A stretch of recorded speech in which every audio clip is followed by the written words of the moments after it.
I have a twin brother named George, and we grew up incredibly close. Understandably, he and I have been best friends for as long as I can remember.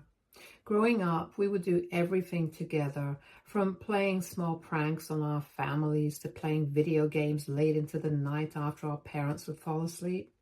He was my buddy, and we would share everything, our secrets, dreams, and even the same sense of humor that only twins can truly appreciate. I remember initially when we joined the school, we were often mistaken for each other, which we would sometimes use to our advantage to play pranks. Our classmates and teachers would constantly get confused with us, which would make George and I just laugh at them harder. We played on the same sports team, helped each other with homework, and even had the same group of friends, so we were around each other constantly.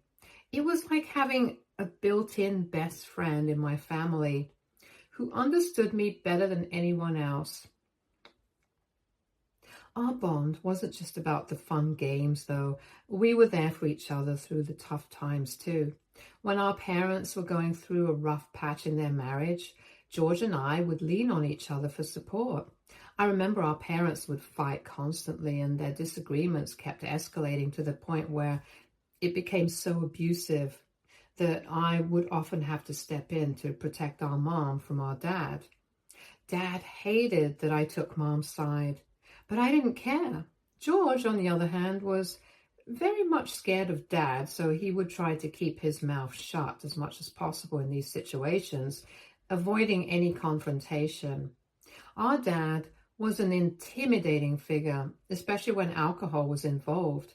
His drunken rages was something out of a nightmare. He would return home drunk late at night and stagger around the house, breaking anything that came within his reach. The shouts and curses would echo through the walls, a constant reminder of his unpredictable temper. Anyone who dared to come close risked getting hit, as his anger often turned violent. I have lost count of the number of times I witnessed him passed out on the couch, reeking of alcohol, with a dark stain spread across his pants where he would have pissed himself. It was a disgusting sight that became disturbingly familiar to us. George and I lived in a state of perpetual anxiety, never knowing what would set him off next or how bad the damage would be. If Mom ever protested against his behavior, Dad would start yelling at her relentlessly, berating her until she would succumb to crying. I vividly remember the times he would throw her food on the floor or on her face, screaming at her about how she couldn't cook like his mom.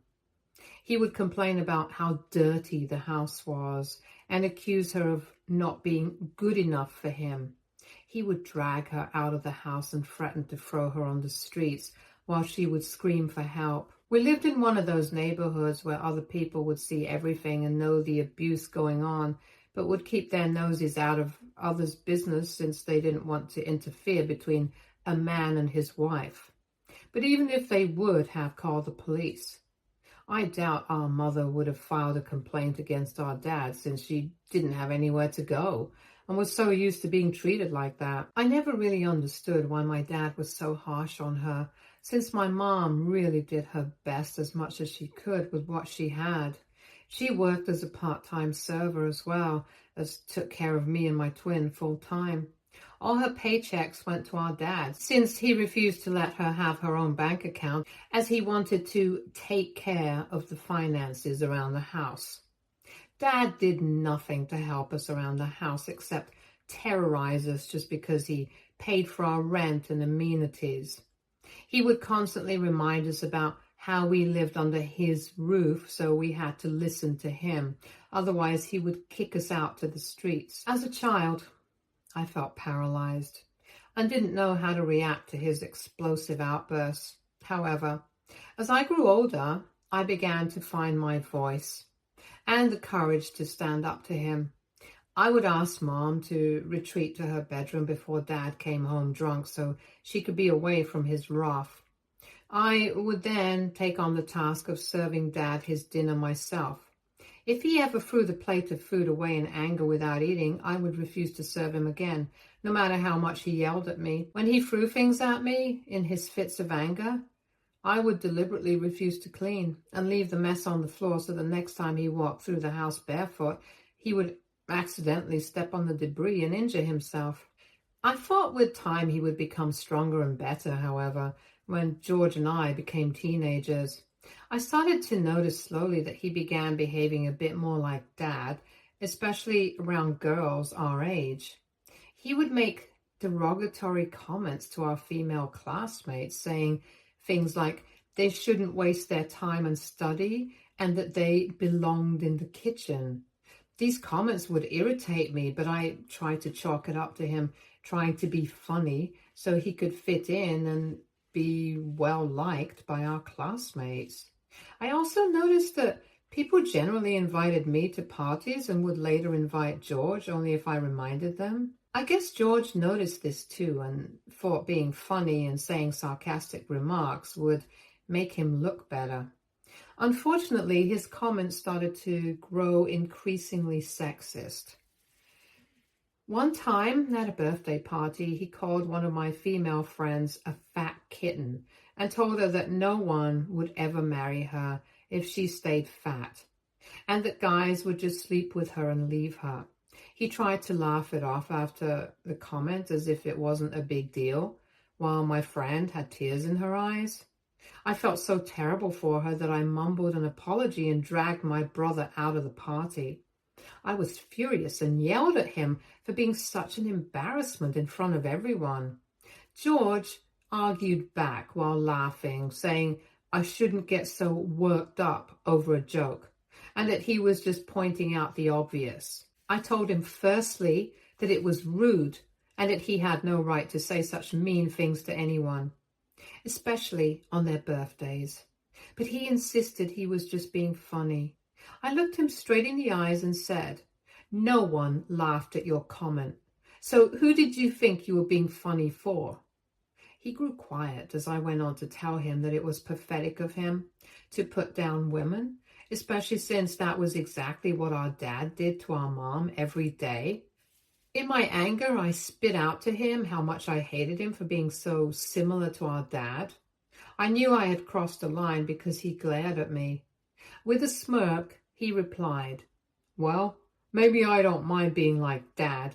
At least he knows how to keep women in line." His tone was dripping with defiance, as if he didn't see any issue with his behavior, making my blood boil. His words infuriated me, showing just how much he didn't grasp the damage he was causing by acting this way. Later, when we reached home, since I refused to take him back to the party, Mom sensed something was wrong from my sullen expression and asked if we were okay. I didn't hesitate to tell her the truth because I couldn't understand how George could behave this way. Even Mom agreed with me that George had crossed the line and reprimanded him immediately, telling him to never speak to a woman like that again. He just scoffed and told her to mind her own business and go back to the kitchen. It was shocking to see my brother act this way. I was so pissed that if my mom would not have held me back, I would have punched my brother right then and there. It was the first time I felt nothing but disappointment for him. The same feeling I felt whenever I looked at Dad. I wish I could say that George grew out of this phase over the years, but unfortunately, he never did. I think this is why he and I started to grow apart and were no longer close friends. I couldn't understand his hatred towards women for no reason and didn't want to be around his toxicity. I stopped including him with my friends and their parties, and everyone else immediately dropped him too. I guess this must have pissed him off even more to realize just how much people didn't actually value his friendship. During this time, our parents' marriage was still deteriorating. One day, I remember I came home to a sight that is forever etched in my memory. My mom's uncle had passed away, and she had gone to attend his funeral. Since George and I had exams, we couldn't go with her, and Dad was never one to accompany Mom anywhere, so she had gone there alone. After finishing my exam, I headed straight home to study while George probably had something to do because he wasn't home when I arrived. As I walked into the house, I immediately sensed something was off. The living room where my dad usually napped and watched TV was unusually quiet. I heard a noise upstairs from my parents' bedroom and made my way up to the stairs to check out what the noise was. When I opened the door to their room, I was met with a horrifying sight. There, on the bed, was my dad with his secretary, both completely wasted and in the midst of doing the deed on the bed. They looked out of it and didn't even notice me standing there with the doors wide open, completely oblivious to the world around them. My breath caught in my throat and I stood frozen, unable to process what I was seeing. Anger and disgust surged through me all at once. This was the man who was supposedly our father, the man who constantly berated and belittled Mom and threatened to kick us out, now shamelessly in bed with a woman in his very house. I mean, he could have done this anywhere else, but he had knowingly brought this woman to our house to disrespect our mom in the worst possible way. I quickly turned around and left the room, my heart pounding in my chest. I felt sick to my stomach and couldn't believe what I had just witnessed. As I waited for George to come home, I sat on the porch trying to calm myself down.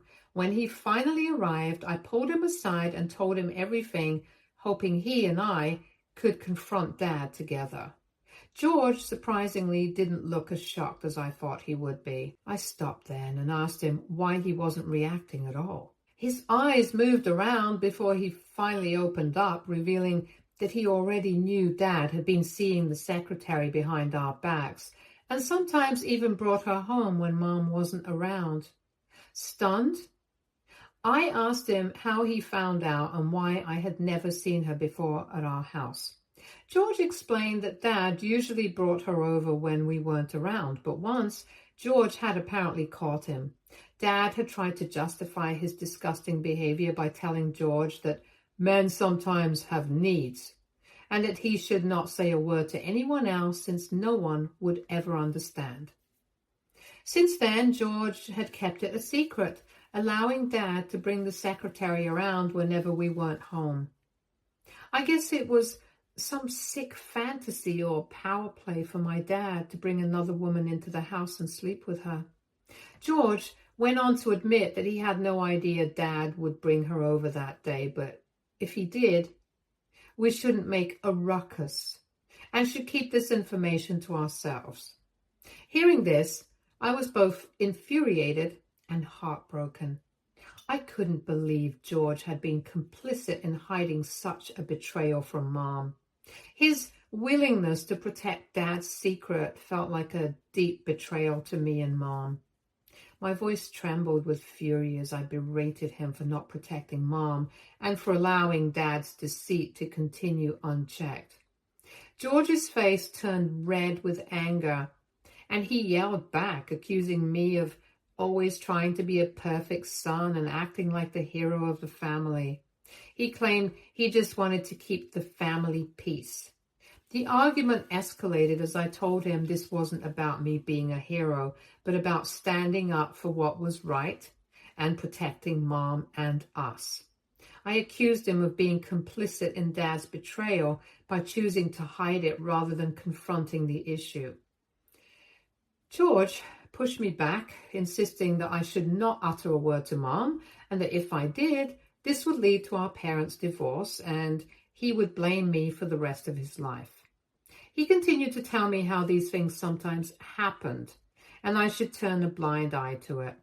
This only made me more furious, and my heart pounded in my chest as I told George I couldn't even look at him right now, as I felt so utterly disgusted. I realized that not only was our dad a hypocrite and a cheater, but my brother, who I had always leaned on, was willing to turn a blind eye to such a glaring wrong. As the anger and disappointment welled up inside me, I decided I wouldn't let this continue. I wouldn't let Dad's deceitful actions go unchecked, and I wouldn't let George's Misguided loyalty protects such behavior. This was a turning point, and I knew I had to stand up for what was right, even if it meant confronting my own family. So I told Mom everything when she came back home, even though Dad and George tried their best to shut me up and threaten me as much as they could. I didn't hesitate to tell her the truth. Dad tried to defend himself by saying I was making things up, while George stayed quiet out of fear. But Mom knew I would never lie to her. She already looked exhausted from grieving her uncle and looked like she would pass out. After hearing this news, she simply started to pack her bags silently and asked me and George to do the same. Dad started yelling at her, demanding to know what she was doing, while I rushed into my room to pack all the important things I could remember. George stood frozen, still unable to process what was happening. When Dad tried to snatch my mother's things from her hands to stop her from leaving, I wrestled them away from him. His face turned red with anger and he raised his fist at me. However, before he could strike, my mother suddenly slapped him across the face. The resounding sound echoed around the room and Dad was momentarily speechless. Until then, my mom had never raised a hand on him. Mom then turned to us, her voice firm despite her exhaustion, and said, "We're leaving now." I quickly finished packing, but George refused to come. He stood by Dad and said he wanted to stay with him. Mom's eyes filled with sadness, but she didn't argue.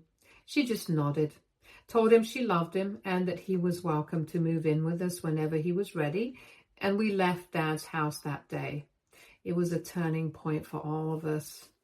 Fortunately, Mom had received some money from her uncle who had passed away, so the first thing she did after we moved out to a motel was open her own bank account so she could then cash in the check. This money from her uncle gave us a fresh start in our lives and allowed us to not go back to Dad.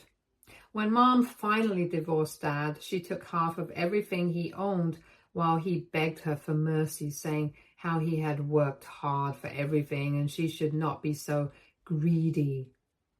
While Mom and I started a new chapter in our lives, George made his choice to stay with Dad despite their divorce. Mom tried her best to stay in touch with him over the years. Once or twice he did come over for dinner at our place, but he and I would always end up fighting as he would continue to blame me for our parents' divorce. He would tell us how Dad was depressed because of what I did and how I had broken up the entire family. Mom would do her best to calm him down while telling him how it wasn't either of our faults and that Dad was the only one who was responsible for everything. When I eventually went away to college, I met my wife, Kim. She was the kindest person I had ever met. Up until her, I have always been afraid of falling in love as I did not want to be hurt like my dad hurt my mom. But Kim exceeded my expectations. Long story short, Kim and I have been married for the past few years. She knows about my relationship with my family. She knows exactly how my dad betrayed us and how George always supported Dad. Last year, my dad passed away due to a heart attack. This was not surprising to anyone since he basically drank himself to death every night. When Mom and I attended Dad's funeral along with my wife, George yelled at me in front of everyone for being a bad son and having the audacity to show my face at the funeral. To be honest, I didn't even want to be there, but I had gone there for the sake of my mom, who felt we should pay our respects to the man. I was already emotionally charged up. Hence, when George came closer with his face all scrunched up in anger, yelling and berating me for something that I had done years and years ago, which he didn't have the balls to do, I punched him in the face out of spite. All the family members from Dad's side already knew why George and I had been fighting for all these years. They mostly agreed with me, so they didn't even try to stop me or help my brother. However, Mom berated me while my wife held me back. I am generally not an angry person, but I was just so tired of being kicked on for everything that our old man had done to us. While I walked out to calm myself down, my wife and Mom talked to George and asked if he was okay. I don't know what George told them, but after the incident, on our ride back home, my wife told me how I should not have done that to my brother who was already suffering. I snorted at her and asked her if she was serious, and she looked at me gravely, telling me how my brother was going through grief and not everyone can be so emotionless about their dad's death like me. Her words stung so hard because she was the only person besides my family who knew exactly the kind of abuse I had suffered at the hands of my dad. All the years of toxic behavior, manipulation, and threats from him had made me not care much about my old man's death. Yet here was my wife blaming me for not crying about my dad passing away. After that incident, even though my wife never apologized for her words, I thought everything was still fine between us. However, lately, this year, I've noticed some subtle, odd behavior from her that has made me worried. She seems more distant and preoccupied, often lost in thought during our date nights. Sometimes she hesitates before responding to me if I ask her a question about our future, as if she's weighing her words carefully. There have been a few occasions when I've caught her wiping away tears in the washroom, though she always insists it's just stress or something minor. She's also been spending more time on her phone, often quickly locking the screen when I enter the room. I've never checked her phone, so her behavior seemed really sketchy. Our conversations have become less spontaneous and only happen when I initiate it. I feel like there's a wall between us that wasn't there before. Even during intimate times, I've sensed a certain detachment, like her mind is elsewhere. While she still maintained our routine and tried to keep things normal, these small signs were hard to ignore. I couldn't shake the feeling that something was bothering her, something she was not sharing with me. It made me worry about our relationship and whether there was something deeper going on that I was not aware of. Hence, I wanted to go all out and do something nice for my wife. So I decided that for our upcoming anniversary, I would throw her a grand party. I sat her down and excitedly told her my plan. At first, she seemed unsure and tried to tell me how she didn't want any celebration, insisting it wasn't a big deal. However, a few days later, she suddenly changed her mind and enthusiastically told me that she thought it was a great idea. She mentioned wanting to invite even more people since it was rare for us to throw such a grand celebration. I immediately agreed. I assumed she was making a genuine effort to strengthen our marriage, and I was genuinely happy for us. The party was going well, with lively conversations and laughter filling the air. My wife looked genuinely happy, mingling with guests and ensuring everyone felt welcome. It was refreshing to reconnect with my cousins and distant relatives after such a long time apart. Some of my cousins from my dad's side were also there, adding to the warm atmosphere of reunion and celebration. Hence, imagine my shock when I saw George walk into the party. I knew for a fact that I had not invited him, so I assumed my mom might have and asked her about it without trying to create a scene. However, Mom was just as confused as me and denied ever inviting him. I then saw my wife approach George and greet him with a kiss on the cheeks, which made me pause in my tracks. It struck me as odd because I didn't even realize they were that friendly when they had met for the first time only last year during Dad's funeral. My wife noticed me looking at them and immediately looked away, whispering something into George's ear. He glanced at me and smirked. Anger burned on my face. I walked towards my wife to confront them and to ask her about what was going on, but she suddenly clinked the glass to get everybody's attention. People turned to look at her as she stood there, holding George's hand. At first, there was confusion and some took a step back. Although George and I were twins, I had grown out my hair, and while I kept our original blonde hair, George had dyed his brown. It was evident to everyone that my wife was holding my brother's hand, not mine, which was weird and confusing for everyone to witness. Without missing a beat, my wife proceeded to announce that she was so happy that everyone was there since she and George wanted to announce that they were pregnant.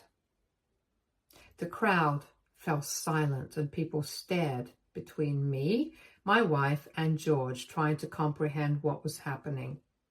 I stood there, dumbfounded, my mouth hanging open in disbelief, refusing to believe what I had just heard.